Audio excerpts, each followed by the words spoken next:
नमस्कार, आप देख रहे हैं न्यूज़ वन इंडिया। मैं हूं आपके साथ पंकज यादव। करते हैं बुलेटिन की शुरुआत बड़ी खबर के साथ। तो लखनऊ से बड़ी खबर, जहां पर आज शाम 6 बजे थम जाएगा चुनावी शोर। छठवें चरण के लिए 25 मई को होगा मतदान।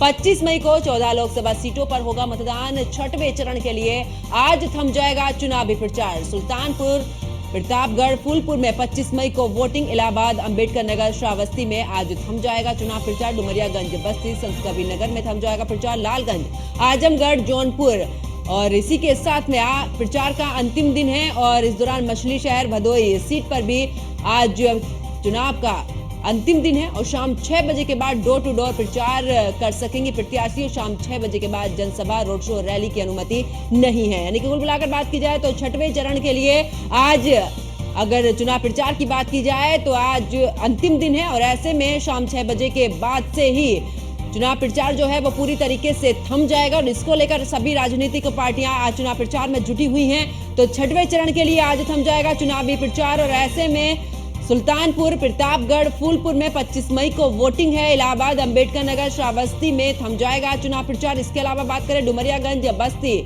संत कबीर नगर में भी चुनाव प्रचार थम जाएगा। लालगंज, आजमगढ़, जौनपुर में भी आज प्रचार का अंतिम दिन है। मछली शहर, भदोई सीट पर भी आज प्रचार का अंतिम दिन है। तो शाम 6 बजे के बाद डोर टू डोर प्रचार कर सकेंगे प्रत्याशी। और ऐसे में शाम 6 बजे के बाद जनसभा, रोड शो, रैलियों पर पूरी तरीके से प्रतिबंध लग जाएगा। तो लखनऊ से बड़ी खबर।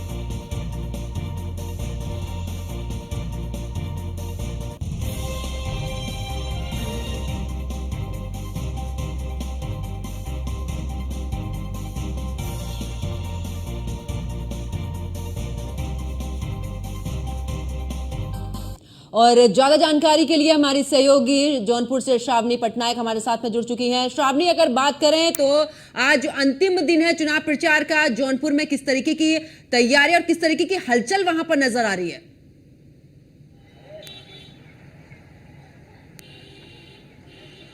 पंकज, अगर जौनपुर की हम बात करें, हलचल काफी ज्यादा तेज है क्योंकि तमाम पार्टियां जो है पूरे दमखम के साथ मैदान में उतरती हुई जौनपुर में नजर आ रही है। लेकिन पंकज, इस बार का चुनाव जो है काफी ज्यादा रोचक होने वाला है क्योंकि जो धनंजय सिंह, जिसका दबदबा जौनपुर में है, जिसे माफिया भी कहते हैं और बाहुबली नेता भी कहते हैं, उनका समर्थन बीजेपी को है। ऐसे में पहले जब ये कहा जा रहा था कि सपा और बसपा जो है दोनों मिलकर बीजेपी को हराने का इस बार काम करेगी, लेकिन धनंजय सिंह के समर्थन के बाद समीकरण कुछ है वो बदलते हुए नजर आ रहे हैं। देखिए पंकज, क्योंकि कुछ दिनों से मैं जौनपुर में ही हूँ, यहाँ की जनता के मन में क्या कुछ है वो हमने जानने की कोशिश की, टटोलने की कोशिश की।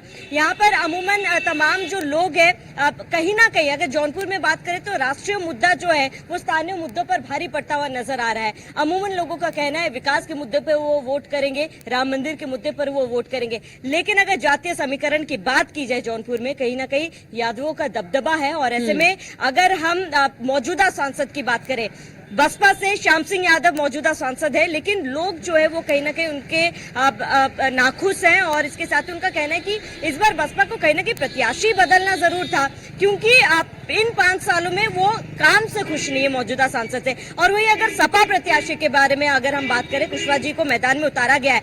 देखिए, सपा ने जब कुशवाहा जी का नाम सामने आया, बाबू सिंह कुशवाहा जी का नाम और टिकट जो है वो सामने जब खुलासा किया गया था उनके नामों का, कहीं ना कहीं आंतरिक कला जो है वो सपा में भी देखी गई थी। 2 गुट है पंकज, यहाँ पर यादवों का गुट है और मौर्य का गुट है। और जब उनका कुशवाहा जी का नाम जब सामने आया था, यादवों में भी रोष देखा गया था क्योंकि उनका कहना है कि जौनपुर में यादव बहुल्य इलाका है वो। और ऐसे में अगर यहाँ पर यादव को टिकट नहीं दिया गया तो उनमें नाराजगी है। उधर मौर्य समुदाय के लोगों ने साफ कह दिया है कि इस बार वो अखिलेश यादव को समर्थन नहीं करेंगे, समाजवादी पार्टी का समर्थन नहीं करेंगे। और वहीं अगर बीजेपी की बात की जाए, कहीं ना कहीं कृपा शंकर सिंह यहाँ से प्रत्याशी है। कृपा शंकर सिंह को लेकर भी नाराजगी यहाँ पर देखी जा रही है पंकज। यहाँ पर लोगों का कहीं ना कहीं कहना है कि कृपा शंकर क्योंकि महाराष्ट्र के बड़े नेता है और वो बाहरी है, उन्हें टिकट देकर यहाँ पर लोग जो है वो असंतुष्ट है। लेकिन पंकज, जो समीकरण कह रहे हैं यहाँ पे और जो स्थानीय मुद्दे, लोगों का कहना है कि वो विकास के मुद्दे पर वोट करेंगे। और इसके साथ ही राम मंदिर एक बहुत बड़ा मुद्दा है, लोगों के मन में राम मंदिर बसा हुआ है और राम मंदिर के मुद्दे को भी लेकर वो वोट करेंगे यहाँ पर। जी पंकज। बिल्कुल। और श्रावणी, अगर बात करें, क्योंकि धनंजय सिंह की पत्नी को चुनावी मैदान में उतारा गया, टिकट काट दिया गया, और इस बार अगर देखा जाए एक खासा दबदबा धनंजय सिंह का इस वाली सीट पर रहता है, तो ऐसे में जब बीजेपी को साथ मिल जाएगा धनंजय सिंह को, तो एक बड़ी अगर कहें कि सहायता के रूप में, यानी कि दोनों जो पार्टियां बची हैं सपा और इस दौरान बीएसपी, दोनों को मतलब यहां पर मुश्किलों का सामना करना पड़ सकता है।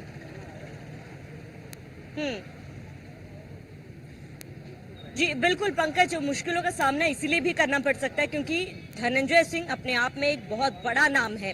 और ऐसे में जब धनंजय सिंह ने, हमने वो समय देखा था जब धनंजय सिंह ने साफ कहा था कि यहाँ से वे चुनाव लड़ेंगे, नामांकन से पहले उनकी गिरफ्तारी हो गई थी, लेकिन जब वो बाहर आए, जेल से रिहा हुए, बेल पर बाहर आए, लोगों में खुशी थी। और यहाँ पर अगर टक्कर की बात करें पंकज, क्यों कहीं ना कहीं बीजेपी के प्रत्याशी वो राजपूत समुदाय से आते हैं, धनंजय सिंह भी राजपूत समुदाय से आते हैं, और ऐसे में धनंजय सिंह के जो समर्थक है उनका वोट जो है कहीं ना कहीं बीजेपी को जाता हुआ नजर आ रहा है। अब दो बड़े नेता, देखिए पंकज, यहाँ पे राजपूत समुदाय के दो बड़े नेता जब इकट्ठे हो जाएंगे तो कट्टर यहाँ पर चुनौती देखी जा रही है बसपा और सपा के सामने।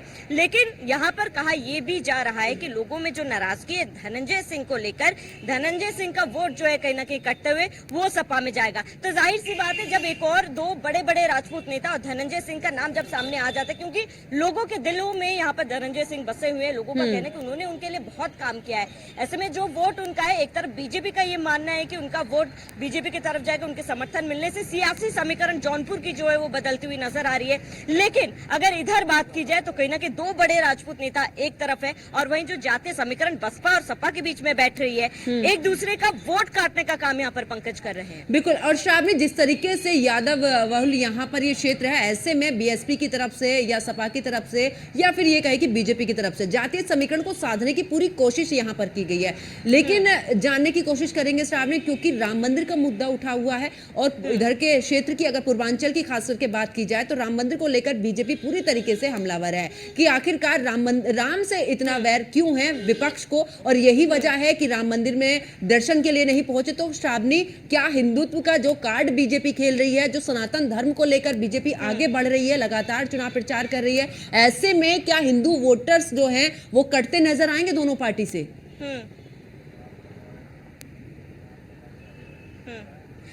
बिल्कुल पंकज, क्योंकि आपने यहाँ पर हिंदुत्व कार्ड की बात की, जातीय समीकरण की बात की, तो बता दें कि जाहिर सी बात है, हमने अमूमन देखा है कि राम मंदिर का मुद्दा काफी ज्यादा जो है वो तमाम अन्य मुद्दों पर भारी पड़ा है। लेकिन अगर जौनपुर की जनता की बात की जाए और जातीय समीकरण की बात की जाए पंकज, यहाँ पर ब्राह्मण मतदाता जो है वो भी 15 से 16% है, और इसके साथ ही अन्य जाति, अगर मुसलमानों की बात की जाए तो उनका भी 13% यहाँ पर जो है वोट है।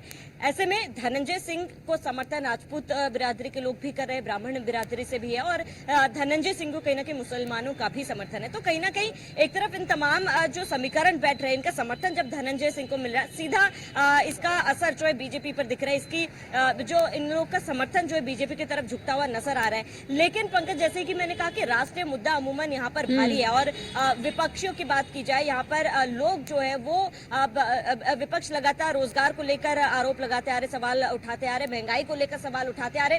यहाँ पर स्थानीय मुद्दे जानने की हमने कोशिश भी की है, लेकिन अमूमन लोगों का यही है कि राम मंदिर जो है इस बार चुनावी मुद्दा बनेगा, विकास बनेगा, और इसके साथ ही कहने की मौजूदा सांसद से यहाँ पर लोगों को काफी ज्यादा उम्मीदें थी। लोगों को लगता है कि वो उन उम्मीदों पर खरे नहीं उतर पा रहे पंकज, और ऐसे में क्योंकि देखिए बहुत ज्यादा दिन नहीं है, 25 मई को चुनाव है, और ऐसे में जनता ने अपना मन तो बना लिया। आप देखते हैं कि किसकी किस्मत का ताला जो है ये जनता जो है वो खोलती है पंकज, और किसकी किस्मत के ताला लगाती है। जी बिल्कुल, और श्रावणी, बात करें क्योंकि चाहे मुख्यमंत्री योगी आदित्यनाथ की बात करें, प्रधानमंत्री नरेंद्र मोदी की बात करें, ये तमाम दिग्गज जो बीजेपी के हैं वो लगातार इस दौरान प्रचार करने के लिए भी पहुंचे और जनता को लुभाने की पूरी कोशिश की। लेकिन जिस तरीके से राष्ट्रीय मुद्दों की बात करें श्रावणी, तो चाहे मंगलसूत्र का हो या फिर यहाँ पर अलग ध्रुवीकरण की राजनीति की बात कर लें, यानी कि अगर राष्ट्रीय मुद्दों को देखा जाए तो क्या विपक्ष यहाँ पर कितना एक्टिव नजर आया है, क्योंकि लगातार बीजेपी की तरफ से कैंपेनिंग की गई है?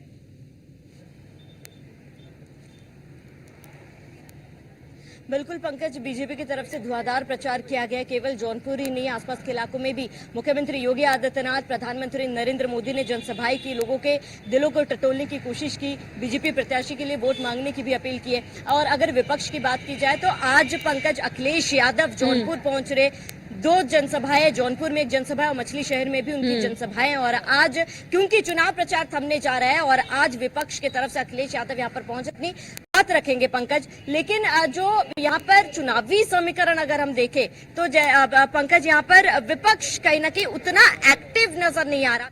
लेकिन पंकज, अगर मछली शहर यहाँ से करीब 30 से 40 किलोमीटर दूर है, मछली शहर में बात की जाए तो एक तबका है जो कहीं ना कहीं मौजूदा सांसद से नाराज है। बता दें मछली शहर में बीपी सिंह है, माफ कीजिएगा बीपी सरोज है, वहां से मौजूदा सांसद, बीजेपी के प्रत्याशी भी है इस बार के।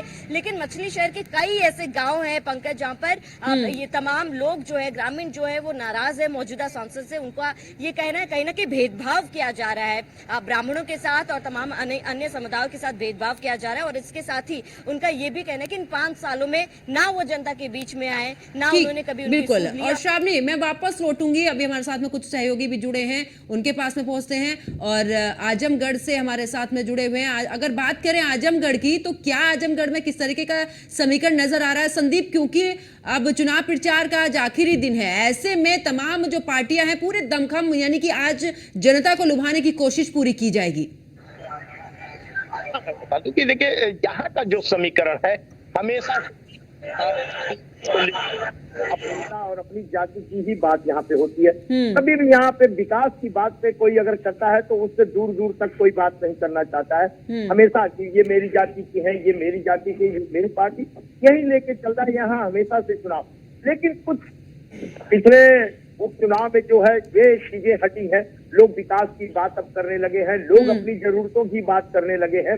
तो कहीं ना कहीं इस बार ये मुद्दा भी सबसे ज्यादा हावी रहा है। वोटर जो यहाँ के मतदाता है वो अपनी जरूरतों को लेके अब ये सोचने पे मजबूर हो गए हैं कि हमारी चीजों को जो मूलभूत सुविधाएं हैं वो कौन पूरा करा सकता है, कौन हमारे समय पे हमें मिल सकता है। उससे लेके इस बार की जनता मतदान करने का मन बना रही है, उनका मन दिख भी रहा है। और आज अगर कहा जाए कि आज आखिरी दिन है तो सारे दोनों पार्टियां जो है, मुख्य पार्टियां अपना पूरा दमखम लगाएंगी। इसी में अगर दिनेश लाल की बात करें तो वो भी अपना रोड शो रखे हैं और पूरी भोजपुरी इंडस्ट्रीज यहाँ पे उतार रहे हैं, रोड शो करेंगे। वही सपा भी अपनी रोड शो करेगी। तो यहाँ पे पूरा आज आखिरी दिन ये सारे लोग चाहते हैं कि अपने जनता को मैं पूरी तरह से लुभा लूं और अपने पक्ष में वोट करने की अपील करेंगे। और अपने पक्ष में वोट करने के लिए लोगों को हर हथकंडे अपना रहे हैं। ठीक है, वापस लौटते हैं और हमारे साथ में नीलेश जुड़े हुए। नीलेश, अगर कुल मिलाकर बात की जाए, क्योंकि स्थानीय मुद्दों के साथ में इस बार राष्ट्र के जो मुद्दे हैं बड़े ही इस दौरान जनता के बीच में पहुंचाए जा रहे हैं, चाहे मंगलसूत्र की बात करें, तमाम मुद्दे बीजेपी की तरफ से हैं। अगर मैं विपक्ष की बात करूं, उनकी तरफ से भी चाहे महंगाई का मुद्दा हो, आपस में आरोप प्रत्यारोप का सिलसिला लगातार जारी है। क्या कुछ नजर आता है? क्योंकि जिस तरीके से जातीय समीकरण को हर एक पार्टी पूरे तरीके से साधने की कोशिश कर रही है। कि अगर हम राजनीति की बात करें तो उत्तर प्रदेश में हमेशा से प्रेशर पॉलिटिक्स देखने को मिली है। खासतौर पर अगर हम लोकसभा चुनाव की इस बार की बात करें तो जो उत्तर प्रदेश की मुख्य विपक्षी पार्टी है समाजवादी पार्टी, अक्सर देखा जाता था, अगर आपको याद होगा कि 2022 का जो विधानसभा चुनाव उत्तर प्रदेश में हो रहा था, उस समय भारतीय जनता पार्टी के कई ऐसे दिग्गज नेता थे जिनकी तरफ से विवादित बयान दिए गए थे। उसके बाद से भारतीय जनता पार्टी के पक्ष में माहौल बन गया था। लेकिन अगर हम 2024 में हो रहे लोकसभा चुनाव को देखें तो भारतीय जनता पार्टी की तरफ से चाहे जो बयान दिए गए हों, लेकिन समाजवादी पार्टी का किसी भी नेता ने कोई ऐसा विवादित बयान नहीं दिया है जिससे भारतीय जनता पार्टी के नेताओं को मौका मिल सके और वो समाजवादी पार्टी के नेताओं को टारगेट कर सके। हालांकि 2024 का लोकसभा चुनाव काफी मायनों में दिलचस्प है, क्योंकि इस बार उत्तर प्रदेश के अंदर जो समाजवादी पार्टी है और कांग्रेस है वो एक साथ इंडिया गठबंधन के तहत चुनाव लड़ रहे हैं और बहुजन समाज पार्टी अकेले मैदान में है। आज अगर हम बात करें तो 6वें चरण का जो चुनाव प्रचार है वो शाम 6 बजे से थम जाएगा। उससे पहले चाहे वो इंडिया गठबंधन का प्रत्याशी हो, भारतीय जनता पार्टी का प्रत्याशी हो, सभी दमखम के साथ मैदान में उतरे हुए हैं और जनता के बीच जाकर अपने अपने जो वादे हैं उनको बताने का काम कर रहे हैं। खासतौर पर अगर हम 6ठे चरण के चुनाव की बात करें तो जौनपुर, आजमगढ़ और डुमरियागंज 3 ऐसी महत्वपूर्ण सीटें हैं जहां पर जो है मजबूत टक्कर देखने को मिलेगी। एक और जहां आज जो है जौनपुर की अगर हम बात करें तो अखिलेश यादव वहां पर मौजूद रहेंगे और अपने प्रत्याशी के लिए प्रचार प्रसार करते हुए नजर आएंगे। हालांकि अगर हम जौनपुर की बात करें तो मुकाबला त्रिकोणीय भी हो सकता है, क्योंकि श्याम सिंह यादव को भी कम नहीं आंका जा सकता है। बहुजन समाज पार्टी से वो उम्मीदवार है और मैदान में है। ऐसे में बहुजन समाज पार्टी का अपना अलग एक वोट बैंक है और अपना वोट बैंक का प्रतिशत रहता है। तो कहीं ना कहीं जौनपुर में मुकाबला त्रिकोणीय देखने को मिल सकता है। एक और जहां धनंजय सिंह जैसे बाहुबली हैं जो भारतीय जनता पार्टी के उम्मीदवार के पक्ष में प्रचार प्रसार कर रहे हैं, उनके लिए मतदान करने के लिए लोगों से अपील कर रहे हैं। तो दूसरी ओर बाबू सिंह कुशवाहा भी मैदान में है। बाबू सिंह कुशवाहा की बात करें तो समाजवादी पार्टी और इंडिया गठबंधन के वो उम्मीदवार हैं। और आजमगढ़ की अगर हम बात कर लें, आपको याद होगा पंकज, जब आजमगढ़ में उपचुनाव हुआ था, उपचुनाव में भारतीय जनता पार्टी ने अपना उम्मीदवार निरहुआ को बनाया था। उनके सामने जो है धर्मेंद्र यादव मैदान में थे। तो ऐसे में वहां पर जो है धर्मेंद्र यादव को हार का सामना करना पड़ा था। और अब इस बार अगर हम लोकसभा चुनाव की बात करें तो लोकसभा चुनाव में गुड्डू जमाली एक ऐसा फैक्टर है आजमगढ़ के अंदर जिन्होंने उपचुनाव को बदलने का काम किया था, क्योंकि गुड्डू जमाली को अकेले 2.5 लाख के करीब वोट मिले थे। और इस बार गुड्डू जमाली समाजवादी पार्टी के खेमे में और समाजवादी पार्टी से एमएलसी भी हैं। तो ऐसे में गुड्डू जमाली लगातार जो है इंडिया गठबंधन का जो उम्मीदवार आजमगढ़ में है उसके पक्ष में प्रचार प्रसार करते हुए नजर आ रहे हैं, वोट मांगते हुए नजर आ रहे हैं। क्योंकि गुड्डू जमाली का अपना एक अलग जो है वोट फैक्टर आजमगढ़ में दिखाई देता है। उसके अलावा अगर हम डुमरियागंज सीट की बात कर लें तो हरिशंकर तिवारी के बेटे विनय शंकर तिवारी वहां पर मैदान में है, जो कि काफी मजबूती के साथ टक्कर दे रहे हैं। तो ये 3 ऐसी हाई प्रोफाइल सीटें हैं जहां पर कांटे का मुकाबला देखने को मिलेगा। उसके अलावा अगर पूरे छठे चरण की बात करें,